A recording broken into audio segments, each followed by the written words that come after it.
Greetings, comrades. I have returned with Blinding Sun campaign, and in today's mission, well, after the last mission, as I shut off the engine, I barely had the strength to undo the latch on my safety harness. The cold air as I opened the canopy woke me up a bit. My flight suit was soaked, and I knew I had to change it fast before I got pneumonia. I crawled over the side and staggered off to the barracks. I felt weak and lightheaded. My hands shook. I was still seeing burning tracers over my head. There was a loud humming in my ears from the maneuvers I didn't even hear. Sergeant Yenko talking to me until he tapped me on the shoulder. Comrade Lieutenant, excuse me, sir. I had engine trouble. I'm sorry. I just couldn't keep up with you. It was overwhelming. Like a mother? I just watched and couldn't stay there with you. I'm sorry, sir. I wish I had stayed to help. I waved at them and continued on to the CP as I was finished my report. The bomber crews walked in, looking just as sorry as I did. Winter flight suits, fur boots, sweaty hair clinging to their foreheads. Unshaven, lips clenched into thin lines. A few of them patted me on the back as I walked out. The subsequent flights were even worse off. The CO spread us too thin, and by the time the second group was over the target, 8 Germans were waiting for them. 8 BF-109s bounced the 6 Peshkas, and they only had 3 I-16s to cover them. Just one of each came home. After that, the third strike was called off, and Venushkin had a very hard phone call to the HQ. We wondered if there'd be a court-martial coming. As I came to my senses over a bowl of hot soup, they summoned me to the CP. Colonel Chernov was in foul spirits, drinking his tea. The division political commissar was sitting next to him, sharpening his pencils, and no doubt putting them all in parallel positions. Never mind. Listen here, Lieutenant. I've got something for you. Got a problem, actually. We've got these long-range bombers. They fly without escort. Obviously, they get harassed out there all the time. There's this pair of German aces that fly wherever they please, and they give us a lot of grief. Please take a couple of MiGs and get your ass over to Latoshino ASAP. We've lost 3 IL-4s there in the last 2 days, all to that same crew. I got a report to HQ, and I'd like to have at least some good news for them. Your objective, intercept German aces over Latoshino. Your flight, 2 MiG-3s. Your loadout, 2 12.7mm machine guns. Your orders, take off at 0645, heading west. Flight route is marked on your maps, climbing to 500 meters. Heading to northwest, proceed to Lotoshno. Climb to 5,500 meters. Watch the airspace, destroy German fighters if you find them. Jolly good. Alright, so what we have this time is we have... you know what, I need to fix something, just a moment. Alright, so as I was about to say, we have a bit of a change in things. I am running the HSFX mod now, and I ended up having to play through the whole campaign again to get it to work, but, yeah, German. But the strange thing is, even if I have markings turned on, a lot of these paint schemes don't have markings, so I'm thinking I might just use this one. It's strange because it looked different last time, but it might load it as a winter paint scheme. Anyway, that's about it. I'm thinking I'm going to set the convergence for weapon number 1 to like 180 meters, because those are our nose guns, which are pretty low caliber, and you have to get pretty close to the enemy for them to be particularly effective. So that is what we're going to do. We're going to go intercept some German aces, and I will probably be shot down because well, we're up against Germans in BF-109s, and they're some of the best trained pilots the world has ever seen, whereas I'm an incompetent spod. So, here we go, I suppose. We'll get to see that HSFX mod in action. My accent is drifting a little bit to the German persuasion. That would be treason of the highest order. I must prevent that. We are nearly loaded, etc. And come on, you can do it. You can do it. Anytime. There you go. Oh, it's dark. I know it's early. Yeah, it gave us a winter paint scheme. I mean, I know it's early in the morning, but still. So you'll be noticing different sound effects and all that. Close radiator for takeoff. Drop pitch full. Flaps set to takeoff, elevator trim neutral, lock the tail wheel. Lock the tail, okay. Didn't notice the thing. Alright, so, why is my mouse sitting in there? You know what, I'm not going to question it at this very moment. Here we go. Advance the throttle, wait a minute, I need to fix something. Alright, here we go again, having slight difficulties with the recording, but I think I fixed it. We are getting strangely low frame rates, you'll notice we did during the briefing, but now we're running about, 50 FPS, so I am satisfied, and now we are going to lift off the sky. Just as the sun will rise at some point, hopefully, but I'm not necessarily here from the night. Oh, good grief, are you directly over us already, you bugger? Oh, well, I'm gonna stay low and let you come to me and see what happens. I'm gonna see if I can get rid of this mouse clicker pointer thing. Okay, I adjusted the strap so that I don't think you'll be able to see my mouse pointer, but I still can, and it's a pain in the... Ah! Did I get it? Well, I'm just going to keep harassing these beer contents until you come here to get the... be a cheeky one. Sure.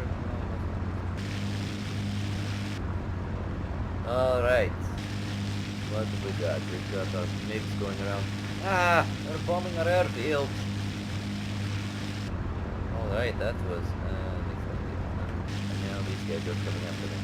Exactly what I wanted. You have fallen into my trap. Except now I don't know what I'm going to do because, they are on my tail and that is not an ideal circumstance. Ah! Okay, pull up, bail out, pull up, bail out. Ah! Oh god. That was unexpected. Where did that come from? It was just the BF-110s of... Yeah, it must have been. They're clever fascists, they are. But I'm going to try this mission again, because I think we can get better results, so I'll see you then. Alright, we're back. Let's get the engine started up. Flap set for takeoff, radiator closed. Prop pitch to full. Okay. You'll notice the sounds have changed a bit with the mod and all that. I think I mentioned that already. Okay, lock the tail wheel. We stay straight on the runway, and we know those fighters are going to be right there, so we want to get altitude as quickly as possible.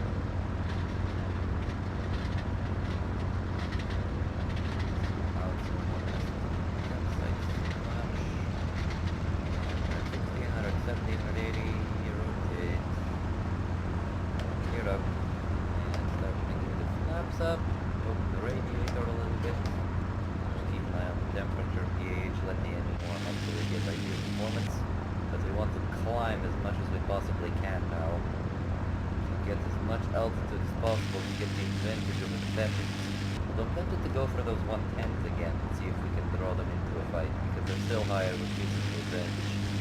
So yeah, I'm gonna go for the 110s and get up to their altitude, and see what the 109s decide to do.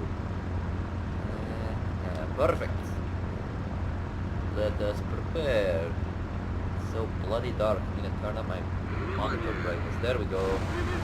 Ah, got his engine. And you... Not sure what we get there. Okay, let's get turned around. Let's see what happens. It's also set flat to combat because we will be maneuvering, no doubt. So, how many 109s we got? We've only got 2 BF-103. I think we have 3 BF-109s. Are there any other... There's that 110 we get. Alright, that is good. It seems like those 109s are just watching. Oh no, here they come. We're about to get jumped, we are. Alright, turn. The trouble with MiG-3 is it can't turn worth a toffee. Which gives us a big problem that we have here. 109 is far more maneuverable. Okay, we need to brake. Brake! Oh! Good God. Alright, I'm gonna bail out again, and I think this is going to be it, because I think we got the 110, unless we splat, which we're going to do now. Okay, we must do it again! Alright, this time Jerry is not going to catch us with our trousers down. Yes, they will. Who am I kidding? But this time, I think I might try to flee until I can get up to a good altitude and get the advantage. Just don't tell Comrade Stalin, because, you know, not a step back and all that. Well, that was more of a Stalingrad thing, but I think it pretty much applied universally throughout the front. And I need to stop waffling. But yeah, as soon as I'm in the air, I'm gonna turn around and get some altitude. The one advantage we have over them is Mig 3 is pretty fast. Not sure if it's faster than 109, but keep up anyway. So bring the flaps up, turn around, get ourselves as much altitude. Those BF-110s are gonna bomb the airfield anyway. They're too close for us to really do anything about it, except try and hit them on the way home. So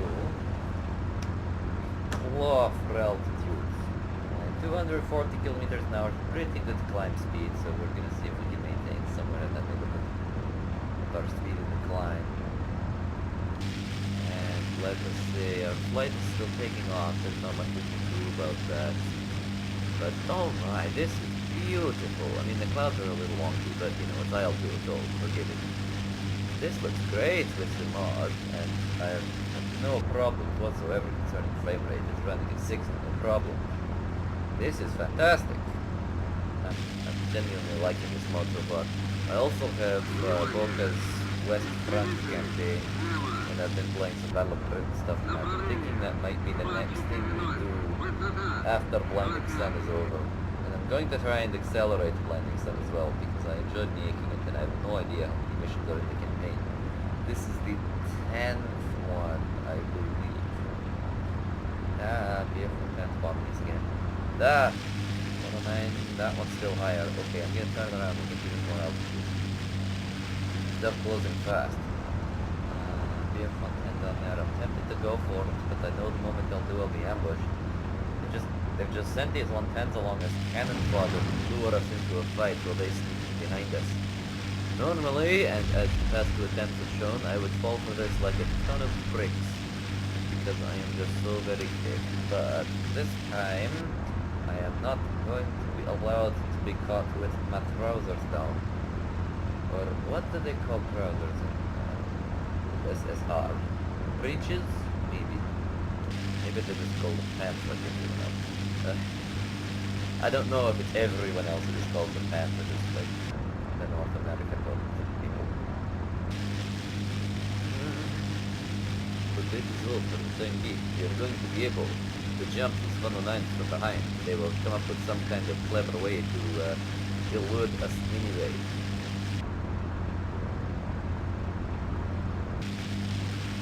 So for the time being, we're going to try and get behind this rearmost equation. If these guys are going this way, I think I spy an opportunity to make a run and then get back up to altitude before they know what's going on. Yeah, that's going to be my plan. Go for one of these 109s. Let's go for this one, because the other one's turning around.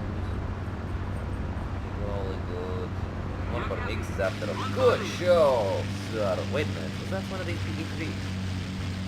In which case, really good show. Wow. I didn't expect that from, well, I guess PE2 could be like a bomber. But it's a bomber. It's like PE2, but with a 3 on the end, instead of a 2.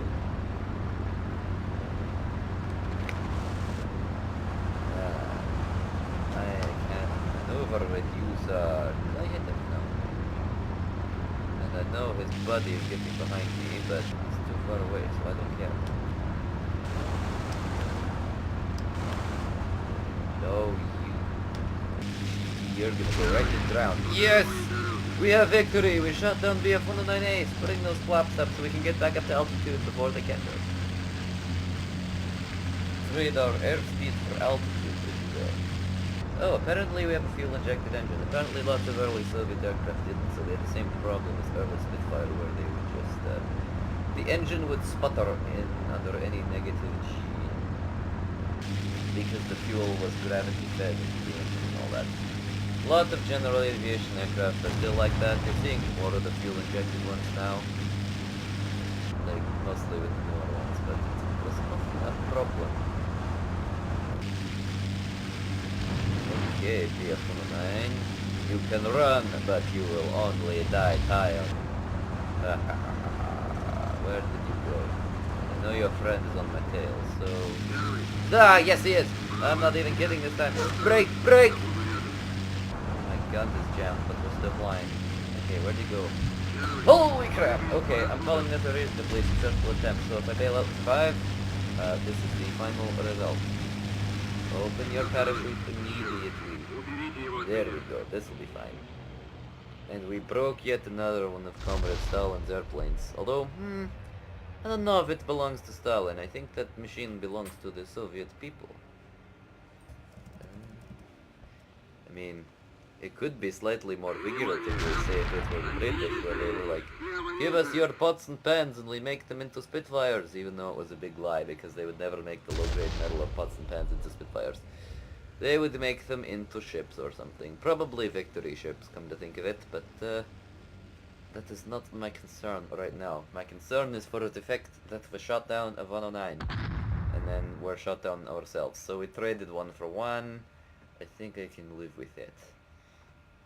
Because the Soviet industrial might has moved behind the Ural Mountains beyond the range of Heinkel's.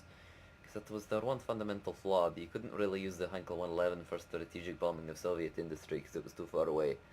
Quite deliberately so. Alright, so we've bailed out and survived and landed very close to the burning wreckage of my machine. Alright, we now have 6.5 kills. I had 5.5 before we started because once again I replayed through the campaign. I didn't get all the statistics quite right, but it was close enough. So we still have Order of the Red Banner. And we are going to apply that and see what happens. Alright. Oh. Okay. Alright. Postpone intercept after air raid, so these weren't German aces. Oh well, we'll do the next mission in the next one. Until then, I have been Mr.66D playing IL-2 Sturmovik 1946 with HSFX mod and Blinding Sun campaign. Toodaloo, etc.